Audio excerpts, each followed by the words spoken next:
কিন্তু বাপজানেরা ভাইজানেরা প্রিয় এলাকাবাসী আপনাদের বলি আজকে আমরা আমার নবীর আগমনের আলোচনা করব কিন্তু আজকে যে মজলিস এখানে আমি গুনাহগার বসে আপনাদেরকে মিলাদুন নবীর কথা বলবো আপনারা মহব্বতে মিলাদুন নবীর কথা শুনবেন এটা এমনই পবিত্র একটা মাহফিল পৃথিবীর ইতিহাসে পৃথিবীর সৃষ্টি থেকে শুরু করে আজ পর্যন্ত এবং কিয়ামত পর্যন্ত মাহফিল পৃথিবীর জমিনে হবে পৃথিবীর জমিনে বহু মাহফিল চলতেছে চলবে কিন্তু বাপজানেরা আল্লাহ রাব্বুল আলামিন এই পৃথিবীতে আমার নবীজিকে পাঠানোর আগে শুধু আমার নবী মুহাম্মদুর রাসূলুল্লাহ সাল্লাল্লাহু আলাইহি ওয়াসাল্লাম নয় বাবা আদম আলাইহিস সালাম যখন পৃথিবীতে আসে নাই বাবা আদম আলাইহিস সালাম যখন পৃথিবীতে আসে নাই কোন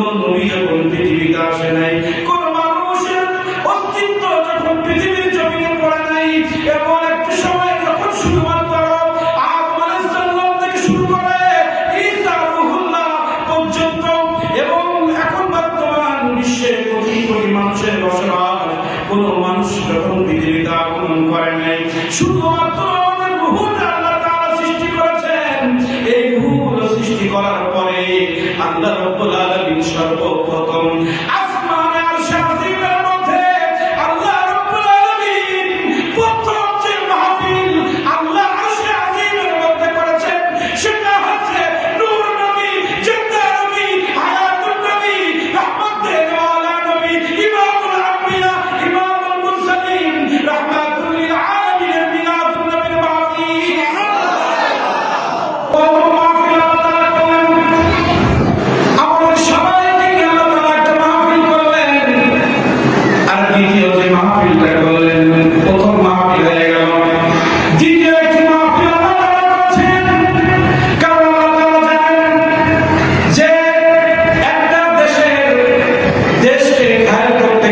কেউ যদি এলাকায় এসে মানুষের সাথে প্রভাব বিস্তার করতে যায়, আগে বলবে এলাকার মাতব্বর কারা, ঠিক না? এলাকার মাতব্বর থেকে তাদেরকে খুঁজবে। আর টোটাল বাংলাদেশ এত গেল ৭২ ইউনিয়ন যদি কেউ মাতব্বরি করতে যায় বাইরে থেকে এসে, এখন যদি মনে করেন পুরো বাংলাদেশটা চলবে, পুরো বাংলাদেশটা তারা নিয়ন্ত্রণে আনতে চায়, তখন প্রধানমন্ত্রী যিনি থাকবে তাকে ধরবে, ঠিক না? কথা বলে আল্লাহ রাব্বুল আলামিন প্রথম বৈঠকে প্রথম রূহ জগতের মাহফিলে সবার রূহ নিয়ে আল্লাহ তাআলা স্বীকৃতি নিলেন। কিন্তু আমার নবীর ব্যাপারে যখন স্বীকৃতি নিলেন, তখন সব রূহ নিয়ে আল্লাহ স্বীকৃতি নেন নাই। কারণ আল্লাহ তাআলা জানেন গোলা ধরতে হবে, গোলা। আমাদের সবার রূহ নিয়ে আল্লাহ রব্বুবিয়াতের স্বীকৃতি নিলেন। আর দ্বিতীয় যে মাহফিল রূহ জগতে হয়েছিল, আরশের দিন আল্লাহ তাআলা যে মাহফিল করেছিলেন, এখানে শুধুমাত্র ১,৪০,০০০ নবীদেরকে নিয়ে আল্লাহ মাহফিল করেছিলেন। কারণ আল্লাহ তাআলা জানেন আদম থেকে ঈসা পর্যন্ত প্রত্যেক নবী দুনিয়ায় যাবেন, প্রত্যেক নবীর হাতে পাওয়ার থাকবে, দেশের পাওয়ার, রাষ্ট্রের পাওয়ার থাকবে। এই নবীকে যদি আমি স্বীকৃতি দিতে পারি, তাহলে তার উম্মতগুলো ওই নবীর সাথে একত্রতা পোষণ করবে। এজন্য আমাদের রূহটাকে আলাদা করে দিলেন। দিয়ে দ্বিতীয় যে মাহফিল আল্লাহ তাআলা করেছেন, এখানে শুধুমাত্র নবীদের রূহ ছিল। প্রত্যেক নবীদের রূহ নিয়ে আল্লাহ তাআলা একটা বৈঠক করেছিলেন, একটা মাহফিল করেছিলেন। সেই মাহফিলের নাম হচ্ছে ঈদে মিলাদুন নবী। আজকে যদি পৃথিবীর জমিনে আমাদের আফসোস হয়, যারা আমার রাসূল ইসলামের আগমনে মিলাদুন নবীর মাহফিলের বিরোধিতা করে, পৃথিবীতে বহু মাহফিল হয়, সিরাত মাহফিল হয়, তাফসীর মাহফিল হয়, কোথাও বলা যায় মিলাদুন নবীর কথা, কিন্তু কোনো তাফসীরুল কোরআন মাহফিলের দলিল নাই, কিন্তু মিলাদুন নবীর দলিল আছে। সুবহানাল্লাহ। মিলাদ মানে আমার নবীজির আগমন। শেষ জামানার নবী মুহাম্মদুর রাসূলুল্লাহ সাল্লাল্লাহু আলাইহি ওয়াসাল্লাম পৃথিবীর জমিনে আসবেন। ওনার আশা কথাগুলো নবীদেরকে বয়ান করে কোরআন মাজিদের সূরা আলে ইমরান, এই মিলাদুন নবী ওয়াজ আল্লাহ তাআলা রূহ জগতে করেছিলেন। আমি বাংলায় বোঝানোর চেষ্টা করেছিলাম, কেন নবীদের রূহ নিয়ে স্বীকৃতি দিলেন, আমাদেরকে রাখলেন না কেন? আমরা তো সাধারণ মানুষ, আমরা কর্মী, আর আমাদের লিডার হবে নবীরা, ঠিক কি না? মুসলমানদের গাইডলাইন হচ্ছে যে যুগের যে নবী আসবে তিনি। আদম আলাইহিস সালামের যুগে যত মানুষ পৃথিবীর জমিনে ছিল, তারা যারা আদম আলাইহিস সালামকে মেনে না নিয়েছে, তারা জাহান্নামী হয়েছে। কারণ উনি হচ্ছে আল্লাহর পক্ষ থেকে গার্জিয়ান। দেশের বংশগত পৃথিবীর একজনই গার্জিয়ান তিনি আদম আলাইহিস সালাম। উনাকে যিনি মানবে তিনি আল্লাহকে পাক, আল্লাহ তাকে পছন্দ করবে, তাকে জান্নাতে দিবে, ওনাকে মাইনাস করলে সে জাহান্নামী। এজন্য আল্লাহ তাআলা জানেন আমার নবী পৃথিবীর জমিনে আসার আগে অনেক নবীর আগমন পৃথিবীতে হবে। এজন্য নবীদেরকে নিয়ে আল্লাহ খেলা খেললেন, নবীদেরকে নিয়ে আল্লাহ তাআলা স্বীকৃতি দিলেন। আল্লাহ তাআলা বলতেছেন দ্বিতীয় বৈঠকে নবীদেরকে একসাথে করে আল্লাহ তাআলা সূরা আলে ইমরান ৮১ নম্বর আয়াত, আল্লাহ তাআলা নবীকে কত সুন্দর করে নবী সাল্লাল্লাহু আলাইহি ওয়াসাল্লাম যখন দুনিয়া আসলেন, নবী সাল্লাল্লাহু আলাইহি ওয়াসাল্লামকে আল্লাহ তাআলা বলছেন, নবী আপনি স্মরণ করেন রূহ জগতের মধ্যে আমি প্রত্যেক নবীদের রূহ এক জায়গায় করেন,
পাঠিয়েছি, যারা ঈমানদার তারা ছাড়া আমার নবীকে চিনবে না, তারা ছাড়া আমার নবীকে চিনবে না।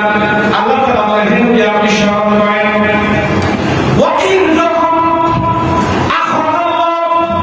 ওই যে বললাম শুধু 1,40,000 নবীর হুকুমগুলো আল্লাহ এক জায়গায় করে তাদের সাথে কথোপকথন করতেছেন, মিলাদ নবীর বয়ান করতেছেন। ওয়া ইন যখন আমি আল্লাহ খুশ মানে গ্রহণ করা, আমি তাদের কাছ থেকে গ্রহণ করলাম মিসাকান নবীকে, প্রত্যেক নবীর কাছ থেকে যখন আমি স্বীকৃতি নিয়েছি, আপনি মনে করেন সে সময়ের কথা। এখানে একটা সেনসিটিভ বিষয় রয়েছে।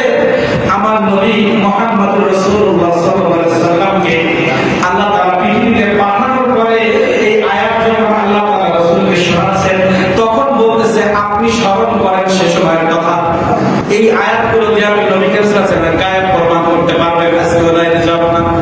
রাসূল সাল্লাল্লাহু আলাইহি সাল্লামকে বলতেছেন আপনি স্মরণ করেন, তার মানে এই ঘটনা আমার নবী আগে থেকে জানতেন।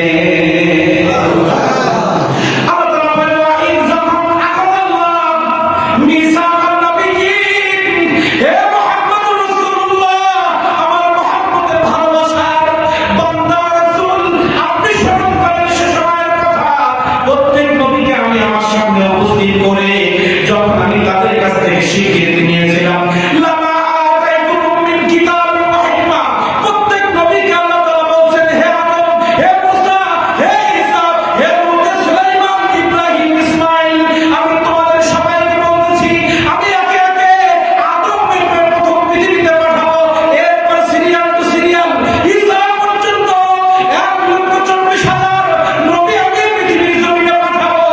তোমাদের সবার কাছে আমি একটা স্বীকৃতি নিচ্ছি, সেটা হচ্ছে পৃথিবীতে পাঠানোর পরে মিন কিতাবি ওয়া হিকমা, আমি তোমাদের প্রত্যেককে পৃথিবী পরিচালনা করার জন্য একটা গাইডলাইন, একটা কিতাব তোমাদেরকে দেব। পৃথিবীতে যাওয়ার পরে পৃথিবী কিভাবে পরিচালনা করবে এর জন্য কিতাব, একটি গ্রন্থ আমি তোমাদেরকে দিব। আর কিতাবের বাইরে একটু উপস্থিত বুদ্ধি লাগে, কি লাগে? শুধু বই পড়লে কি সমাজ চালানো যায়? সমাজ চালানোর জন্য আলাদা একটা জ্ঞান লাগে। এটা আল্লাহ বললেন আমি পৃথিবীর জমি পরিচালনার জন্য প্রত্যেক নবীকে একটা করে কিতাব দিব এবং ওয়াহিমা বিজ্ঞানসম্মত বুদ্ধি জ্ঞান তোমাদেরকে আমি দিব। এই বুদ্ধি দিয়ে জ্ঞান দিয়ে তোমরা আমার দিন দিয়ে প্রচার তোমরা পৃথিবীর জমিনে করবা। এরপর কি বললেন? এই কিতাব দিব এবং জ্ঞান দিব সুম্মাওয়াত্তবার যা তোমাদের কাছে আমি পাঠাবো। আল্লাহ তাআলা কিন্তু সব নবীকে পৃথিবী থেকে বিদায় নেওয়ার পরে আমার নবীকে পাঠাবে, কিন্তু আল্লাহ তাআলা স্বীকৃতি দেন কিভাবে? যে আদম, হে মুসা, হে ঈসা, তোমাদের জীবদ্দশায় যদি আমার নবী মুহাম্মদুর রাসূলুল্লাহ তোমাদের কাছে যায়, তোমাদের করণীয় কি? এটা কেন বলছেন জানেন?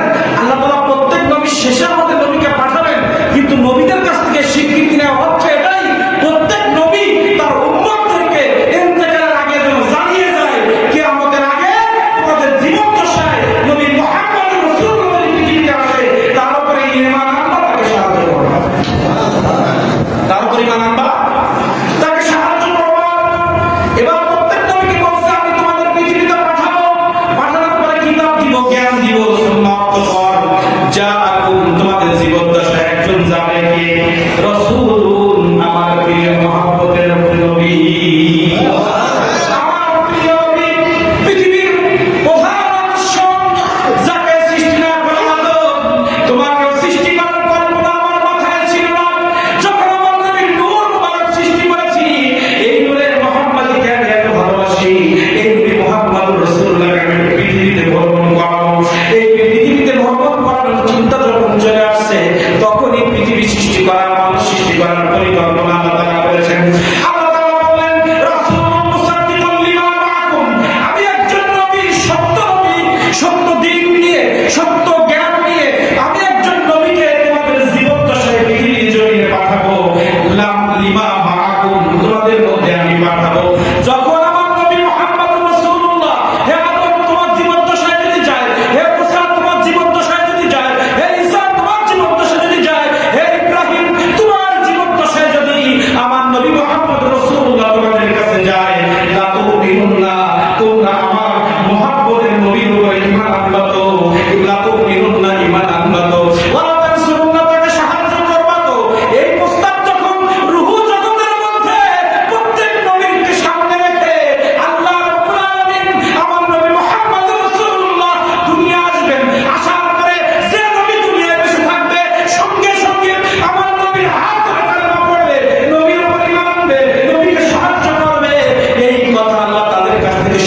নেওয়ার পরে প্রত্যেক নবী রূহ জগতের মধ্যে বলেছিলেন ক্বালা আ'আকরারতুম ওয়া আখাযতুম আলা যালিকা ইসরি।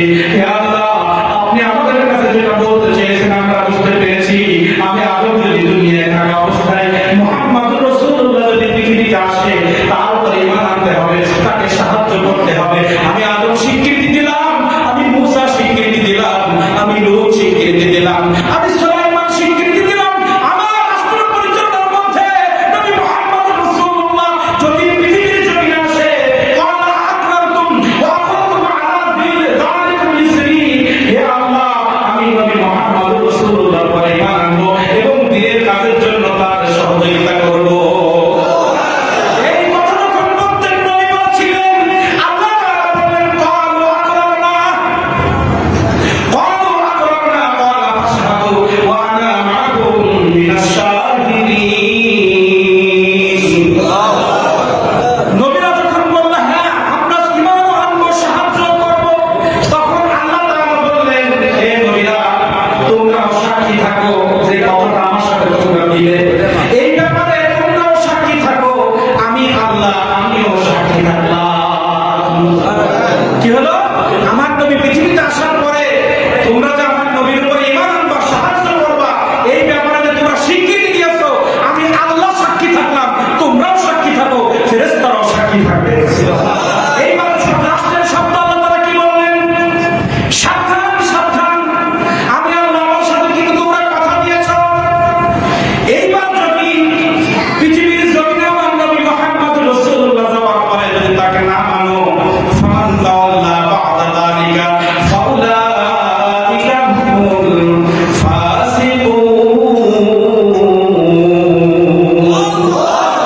এই যে আমি ওয়াজ করলাম তোমাদের সাথে, যে স্বীকৃতি তোমরা দিলা, এই স্বীকৃতি থেকে যদি তোমরা পিছু না হও এবং পৃথিবীর কোন মানুষ যদি আমার নবীর আগমনের এই ঘটনাটা তারা যদি বিশ্বাস না করে, আমার নবী পৃথিবীতে যাবে, এই যাওয়ার পরে আমার নবীকে যদি কেউ মেনে না নেয়, আমার নবী মুহাম্মদুর রাসূলুল্লাহ সাল্লাল্লাহু আলাইহি ওয়াসাল্লামকে যদি কেউ সাহায্য না করে, ঈমান আনা থেকে, সাহায্য করা থেকে, ফামান তাওয়াল্লা, যদি মুখটা এরকম দেখায় নাই, না আমরা নবীর সুন্নাহ মানবো না, আমরা নবীকে মানবো না, আমরা নারায়ে তাকবীর দিব কিন্তু নারায়ে রিসালাত দিতে পারবো না, আমরা নবীর নাম নিব, আমরা আল্লাহর নাম নিব কিন্তু নবীর নাম দরকার নাই, এইভাবে যদি আমার নবীর সাথে বেয়াদবি করো, আমার নবীর সাহায্য নিয়ে যদি খেলা করো, তাহলে খেলা তামাশা করো, বেয়াদবি করো, মুখ ফিরিয়ে দাও, আমি আল্লাহ বলে দিলাম ফাউলাইকা হুমুল ফাসিকুন।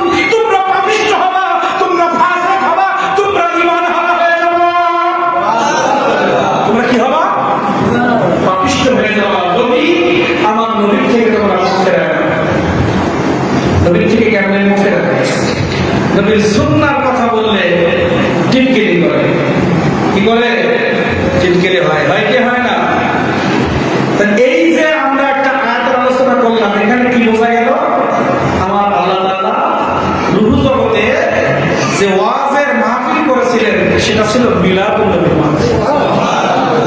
আর সেই মাহফিলটা হুবাহু আমরা পৃথিবীর জমিনে করতেছি। এখানে আর কি দলিল লাগবে? আর দলিল লাগবে? তাহলে আজকে বাহাদুরপুর উত্তরপাড়া আজামে মসজিদের মাইকের আওয়াজ যতদূর যায়, ইমানদারদেরকে বলছি, কারণ আল্লাহ ইমানদারদেরকে নবীর কথা বলতে বলেছেন। এই মসজিদের মধ্যে বর্তমান ছোট ছোট বাচ্চারা আছে, যুবক ভাইরা আছে, ইমাম মুয়াজ্জিন সাহেব আছে, সভাপতি, সেক্রেটারি, কেশিয়ার, সাধারণ মুসল্লি, আজকে হাত তুলে আল্লাহকে ডাকতে হবে। আল্লাহ, এখানে আমরা যারা বসে আছি যতদিন আমাদের হায়াত থাকবে, আপনারা কি বলবেন আমি বলে দিচ্ছি, লাস্টে শুধু হাত তুললে স্বীকৃতি হয়ে যাবে। আপনারা কথা বলতে পারবেন না, আপনাদের হয়ে আমি বলছি। আমরা সবাই এখন একটা ওয়াদা করব, হে আল্লাহ, যতদিন আমার রূহ আছে, আমার এই দেহের মধ্যে প্রাণ আছে, আমি যতদিন পৃথিবীতে বেঁচে থাকবো, আমার নবীর শানে আমার জীবনকে আমি বেয়াদবি করবো না, আমি মিলাদুন নবীর বিপক্ষে কোনো কথা বলবো না। যেখানে মিলাদুন নবীর বিপক্ষে কথা হবে, আমার জীবন বাঁচিয়ে রেখে আমি সেখানে লড়াই করব। আর আমার সন্তানদেরকে আমি শিক্ষা দিয়ে যাবো, বাবা জীবনে কোনোদিন মিলাদুন নবীর বিপক্ষে যাইবা না, যদি পারো বছরে একবার মিলাদুন নবী অনুষ্ঠান করবা। আর যদি তোমার সামর্থ্য না থাকে, যেখানে অনুষ্ঠান হবে 100 টাকা 500 টাকা দিয়ে হলেও সহযোগিতা করবা। যদি সহযোগিতা না করতে পারো বাবা, আমি তোমার পিতা হয়ে আমি তো আল্লাহর কাছে মসজিদ উত্তরপাড়া জামে মসজিদে ওয়াদা করে এসেছি। আমি ওয়াদা করেছি মিলাদুন নবীর পক্ষে যতদিন বেঁচে থাকবো, কারণ এই মিলাদুন নবীর অনুষ্ঠান আমার আল্লাহ করেছেন। এত বরকতময় অনুষ্ঠান পৃথিবীর জমিনে আর নাই। আমি মসজিদে দাঁড়িয়ে মসজিদে বসে হাত করে ওয়াদা করেছি। এজন্য বাবা তোমাকে আমি ওসিয়ত করে গেলাম, আমার মৃত্যুর পরে তুমি যতদিন পৃথিবীতে বেঁচে থাকবা বছরে একবার মিলাদুন নবীর অনুষ্ঠান তুমি করবা। যদি তুমি না করতে পারো, যারা করবে তাদের সহযোগিতা করবা। সহযোগিতা করার মতো বুদ্ধি, পরামর্শ, টাকা যদি তোমার কাছে না থাকে, মিলাদুন নবীর অনুষ্ঠানে উপস্থিত থেকে তুমি মিলাদুন নবীর সহযোগিতা করবা। এই যে কথাগুলো বললাম, এই কথায় একমত যারা আছেন হাত তুলে দেখা।